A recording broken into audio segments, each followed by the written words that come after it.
It really starts with building genuine relationships with people, not looking for, hey, what can you do for me? Right. 3, 2, 1, let's go.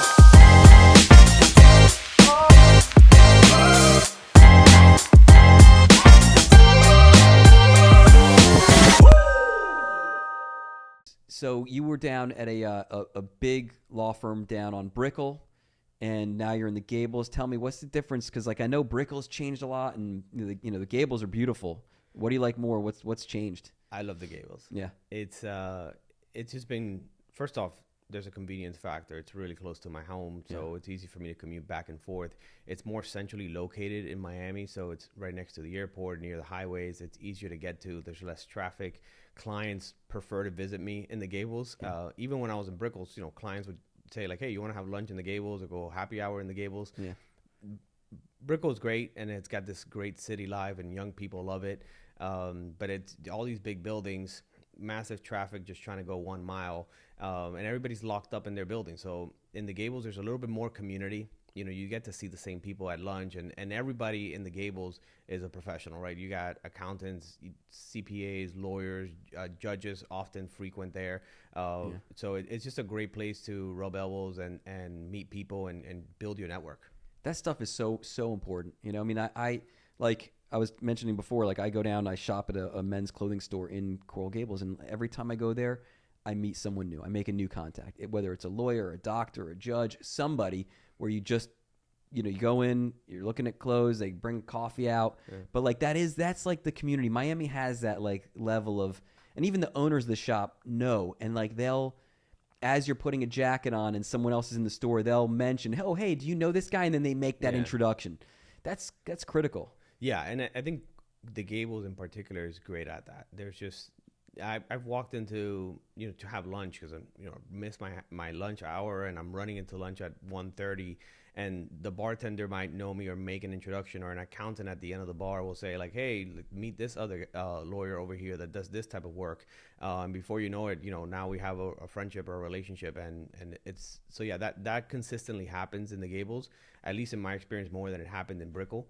So it's been great. It's particularly, I was raised in Miami, but I didn't have a lot of lawyer friends or lawyers in the family, and then after law school, I went to DC for 3 years. So while a lot of people were kind of networking, I was kind of late to that, Yeah. So that's something that I've been working on, building my network back up and my relationships. Even though I'm from here, there's just people that I haven't reached out to, haven't connected with, and they're doing great with their lives, in their own respective industry. And there's ways that either I can help them or introduce them to people that can help them. So it's that's been a focal point of mine for the last 2 years. Yeah, it's one of my favorite things too right now, like in business, is having a network and then connecting people within that network. It's it's very rewarding because like you see other people become friends, they're able to work with each other. And it's just like a nice way to I think grow like your own business, your own presence, your own reputation. Yeah. All right. So everyone needs to know like where in the Gables, like if there was like, let's say, all right, we'll go with top number one spot, maybe top two restaurants or bars or whatever, where you would go to kind of like meet and network and maybe meet some new people and talk to people. Well, go ahead. For the networking aspect, I think there's two places that are the best. It's Doc B's. It's right on Miracle Mile. And they got a great menu, and everything on their menu is good. From their pizza to their steak to their steak sandwiches, everything there is awesome. They got the waiters, the bartenders, everybody's just is always smiling. Everybody's got a good mood on. And it's just a great place. And every single time I go there, I either run into a former colleague or I get introduced to somebody. So Doc B's is for networking purposes, and the food doesn't disappoint. And then the second one is not food, but it's a cigar bar called Galeano's, and similar thing. It's a little pricier, but it's just a good environment, and everybody running in there is a professional. They're in there for business. You often see people there with their luggage because they're close to the airport, so they'll pop in there. Their flight's a little bit later, and you catch up. And I've met people there or I've run into people there who were colleagues of mine when I was working in DC, that they were in the New York office. So it's a great little spot for networking and getting to know people. That's awesome. You just got to have, an hour or two of your time to go and, smoke a cigar or have a drink. But but it's a great spot. So, you know what? Cigar bars tend to be, or just cigar shops where there is a place to sit and relax, smoke a cigar, talk to people. Like that tends to be a place where like people hold court, and like you can really make good friends and contacts. Yeah. Even, I mean, the only problem, if you don't like cigars, it's a problem, but Yeah. but definitely it's So sometimes you go to like more official networking events, right? And it's just, you hand somebody a business card, you speak to them for 30 minutes or maybe 15 minutes, and it's hard to build a relationship from that, unless it's good to make the introduction if there's a follow-up. But at these places where you're sitting down and you're seeing the same faces over and over, or you get to have a longer conversation and find out about their business or what they're doing with their life now, you start building relationships that people remember. There's another cigar bar that I used to go to. I still go to. They're great. They're just a little bit out of the way, and it's not as nice or fancy as Galeano's in the Gables, and it's not as central, but you walk in there and it's like family. It's like everybody's a community, and everybody knows, like, oh, Dick's the construction lawyer, and Sean is doing probate and estate planning, and this guy over here is running a real estate firm. So it's a very interesting. And as soon as an issue comes up, somebody's like, I know somebody that might be able to help you, because these people are there, 2 or 3 times a week, month in, month out. I'm so happy we're talking about this, because it's like, it's, to me at least, that's so much better than like a BNI group, or some other kind of like, the ghost whatever network where like, you see each other maybe like once a month for like a brunch, but like you don't really make connections with anybody. Like maybe you get a couple people, but like that environment is so much better for building relationships, and then the follow-ups, you know what I mean? And then being known in the network. I mean, that's how I think, like, really, like, young lawyers who are trying to build a referral network or build relationships, I think that will blow away like a BNI group every day of the week. Yeah. That's what I think. I have an associate, actually 2 of them that work with me now, and they are organically more prone to doing this, meaning like, even so when I was an undergrad, I was working the whole time. I was taking classes at night or in the morning, but I was always working. So I've never just hung out and relaxed and met people. That's just never, I've always been on the go.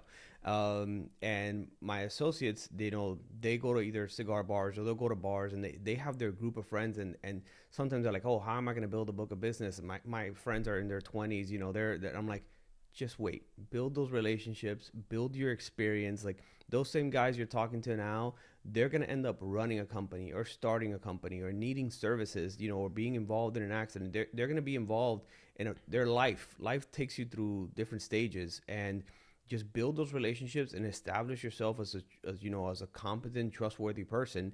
And in the meantime, in the background, when you're in the office, crush it. Go build your experience so that when they have an issue, you're the guy that they can resolve it, or who to refer them to. Don't dabble. Like, focus on what we're doing and get really good at it, so that people know, like, okay, Alberto's working with Dick, or Louis is working with Dick, and they're also doing this other thing over there. I think Alberto's mentioned that he can handle that.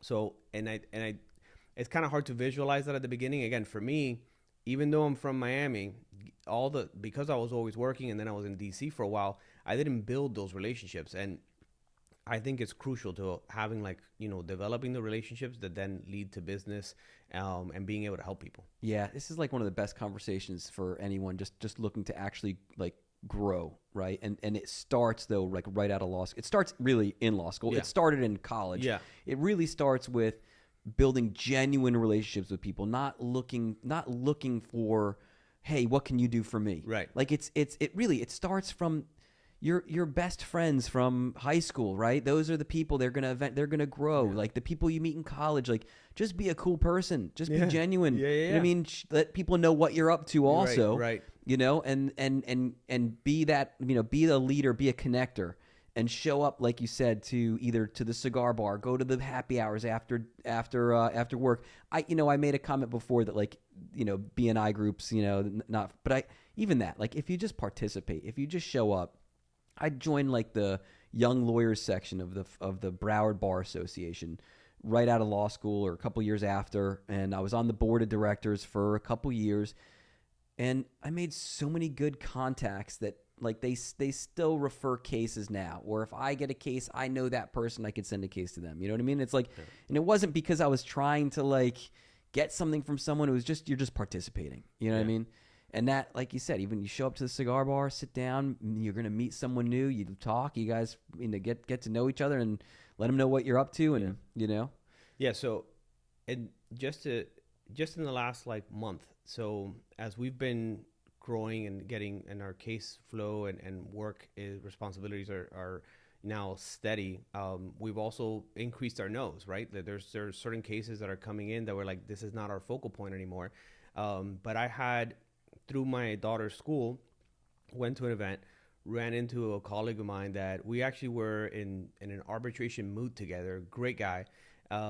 And I was like, hey, what are you doing? He explained to me a little bit about what he's doing with his firm. And in the last month, I've sent him 2 cases. Yeah. Because there were things that we're saying no to. And if I hadn't not gone to that, and I'm sure eventually he's going to send me some stuff or get me involved in a case that he's working on. But having gone to that one event, reconnecting with an old colleague and understanding that he's open, he has the bandwidth to take on cases. I've sent him 2 things in the last 2 or 3 weeks. Yeah, that's awesome. I mean, that's how it works.